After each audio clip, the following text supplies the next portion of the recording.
Good day to you, internet stranger. Have you heard the buzzword yet, circling in the air? Bzz, bzz, bzz. The politicians' sweet, honeyed lips keep repeating it over and over and over again. And laws and things that are being treated as laws but never get voted upon or anything like that are coming about in the name of this wonderful word, safety. Well, the question should be asked, is the role of government to keep us safe? That seems to be all they ever talk about today. We're going to make you wear your seatbelt because safety. We're going to do building permits because safety. We're going to lock you into your homes during the time of the coronavirus because of safety. Well, the truth is, that's not the role of government. And it never was supposed to be.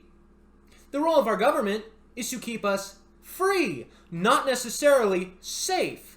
In fact, some areas where we're being kept safe actually are diametrically opposed to keeping us free. But Daniel, why should I believe you and not any of these politicians? After all, they are in government. They should know what government does. Well, let's look at our very first set of politicians. In fact, the ones who didn't even start as politicians, our founding fathers. If the objective of government was to keep us safe, then when John Adams and John Hancock and all these great men are sitting around this table with this document out in front of them ready to sign, I'm sure somebody would have come bursting into the room. My word, John Adams, don't sign that! That's the least safe thing you can do! We're starting a country in the name of safety. We're trying to keep our country safer than England's keeping us, so we gotta stop this. In fact, we should write laws to outlaw signing this document of independence because that's so not safe. Guess what? Nobody came bursting into the room to do that. Why? Because their goal wasn't safety. Their goal was freedom at the expense of their safety. They were willing to put their livelihoods, their families, the rest of the people around them, and themselves in danger, which is the opposite of safety, in order to achieve what? Freedom from a tyrannical government. So, at least in the United States, our government was founded in a position that was based on freedom. But today, modern government has warped that. It's shifted it into safety. Everything you hear out of a politician's mouth, it doesn't matter, Democrat or even Donald Trump, safety, safety, safety seems to be their key buzzword of choice. So let's look at an example. Why this is important and what the two differences mean. I like to go running at night. I like the peace and tranquility. I like to look at the stars and maybe even spend some time in prayer afterwards. I really enjoy that time running at night. But running at night isn't necessarily safe. I mean, I'm a big guy. I know martial arts and some things like that, so it makes my risk go down a little bit. But still, to run at night is a risk. There could be a bad guy out there with a knife ready to take my wallet, and he might be willing to stab me, end my life to claim it. Now, if your government is based on freedom, what are they going to do? They're going to look to put laws into effect that punish the evildoer, the person who willfully wants to do harm to another person. So the thief, his thievery, which is the stealing of somebody else's possessions, the seizure of property, we'll call it, or the destruction of a person in the sense that he willfully wants to do harm to this person in order to get something for himself.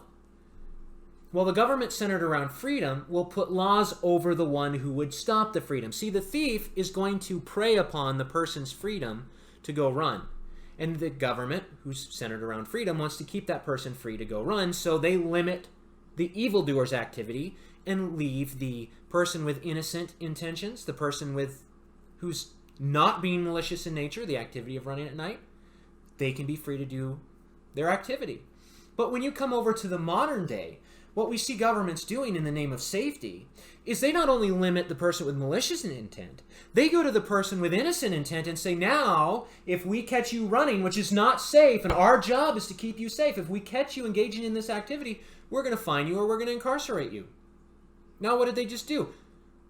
They're going to seize your property just like the thief was going to seize your property. If you go do this activity, now you don't just have to worry about the thief, you have to worry about your government too. Ugh! That's not keeping you free. That's keeping you safe at the expense of your freedom. But it really isn't keeping you safe because the government now is threatening you. Because now they're just as dangerous to you as the thief is to engage in the free practice of whatever innocent activity you are doing. which is the opposite of what our founding fathers intended. When you look at religious institutions, religious activity, you read about the Pilgrims and everything they were trying to flee from England and the other places in Europe in order to be able to practice the free exercise of their faith. And then you come to modern day where government is putting the kibosh on even sitting in your own car listening to a loudspeaker with your windows rolled up because you might get sick, and that's unsafe. When you look at that, these people, our ancestors, many of our ancestors crossed on ships and died at sea, died when they landed, died the year after they tried to get established, died fighting wars against English government, died in civil war. Why? Because they wanted freedom. Cuomo, the governor of New York, a few weeks ago was being asked some questions by a journalist gal in this audience, and she was asking about how, you know, people can't feed their families because they can't work and all this stuff, and Cuomo basically says, yeah, but what's the alternative? The alternative's death. What's worse than death? And she didn't have an answer. I have an answer. To some people, being enslaved to your own government is a fate worse than death.